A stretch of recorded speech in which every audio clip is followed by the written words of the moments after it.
invités. Après le Gabon, Emmanuel Macron sera cet après-midi en Angola, à Luanda, où s'ouvre le 7e sommet Union africaine-Union européenne. Bonjour Christophe Dansette. Bonjour Pauline. C'est 25 ans de partenariat, un sommet placé cette année sous le signe de la paix, de la prospérité, de très nombreux échanges économiques. Oui, parce que l'Europe, c'est le premier partenaire commercial de l'Afrique et l'Afrique, c'est le 4e partenaire commercial de l'Union européenne, l'Afrique dans son ensemble, derrière les États-Unis, la Chine et le Royaume-Uni. En 2024, les échanges, vous le voyez, ont atteint 360 milliards d'euros. C'est certes moins que le pic de 500 milliards d'euros il y a 3 ans, au moment du dernier sommet Europe-Afrique.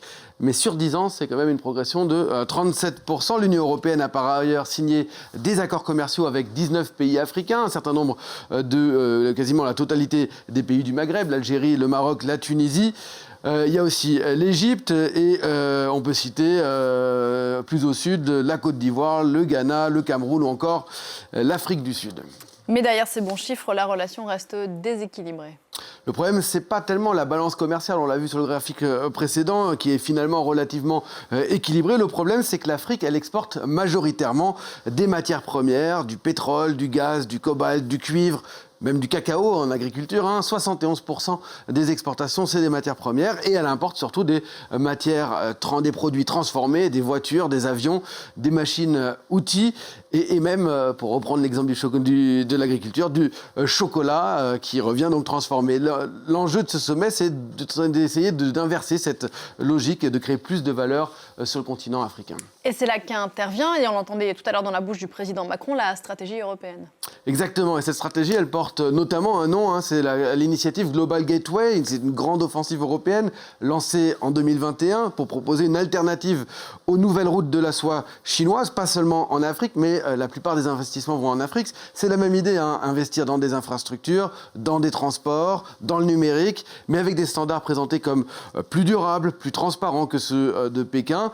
Pour l'Afrique, Bruxelles promet 150 milliards d'euros d'investissements publics et privés, et dont environ 80 milliards d'euros ont déjà été déclenchés, ce qui représente plus de 130 projets phares identifiés et même déjà lancés. Comme quoi ? Eh bien, on peut citer, là on est en Angola, le sommet s'ouvre en Angola et l'Europe finance en Angola le corridor de Lobito. C'est une ligne ferroviaire stratégique qui part du port de Lobito en Angola, qui va traverser la RDC et la fameuse ceinture du cuivre et de cobalt pour aller jusqu'en Zambie. Objectif, acheminer plus facilement des minerais critiques vers l'Europe. Dans le numérique, on peut citer le câble sous-marin Medusa qui va relier, ou qui commence déjà à relier le Maroc, la Tunisie notamment, à Marseille ou encore à Barcelone. En fait, finalement, tout l'ensemble de la Méditerranée, un grand câble sous-marin. Dans la santé, il y a les usines de vaccins qui montent en puissance, que ce soit au Sénégal, au Rwanda ou ici, là on le voit, au Ghana. Et puis dans l'énergie, l'Europe finance des projets d'hydrogène vert en Namibie, en Mauritanie, et même un programme spatial Europe-Afrique, près de 100 millions d'euros pour améliorer l'accès aux données satellitaires. Mais est-ce que c'est suffisant ? Alors c'est tout l'enjeu de ce sommet, parce que les freins, ils sont nombreux. D'abord, l'Afrique veut plus de valeur ajoutée locale et moins de projets qui profiteraient surtout aux entreprises européenne. Ensuite, côté européen, les financements mettent parfois du temps à arriver, à se concrétiser. L'Europe arrive avec des contraintes budgétaires, on en parle très souvent sur ce plateau, même si Ursula von der Leyen veut monter encore cette initiative Global Gateway, qui est aujourd'hui de 300 milliards d'euros pour l'ensemble du monde. Elle veut le monter à 450 milliards d'euros et donc environ la moitié pour l'Afrique. Ça reste quand même à financer. Et puis les Européens cherchent aussi à conditionner un certain nombre de ces financements à un meilleur contrôle migratoire, ou aussi surtout à orienter des projets vers des projets verts, ce qui parfois en Afrique est perçu comme du chantage diplomatique. Un chantage diplomatique que d'autres puissances ne font pas et qui continuent d'investir sur le continent ? Évidemment, il y a la Chine qui reste de très loin le premier investisseur bilatéral, avec plus de 1000 milliards de dollars cumulés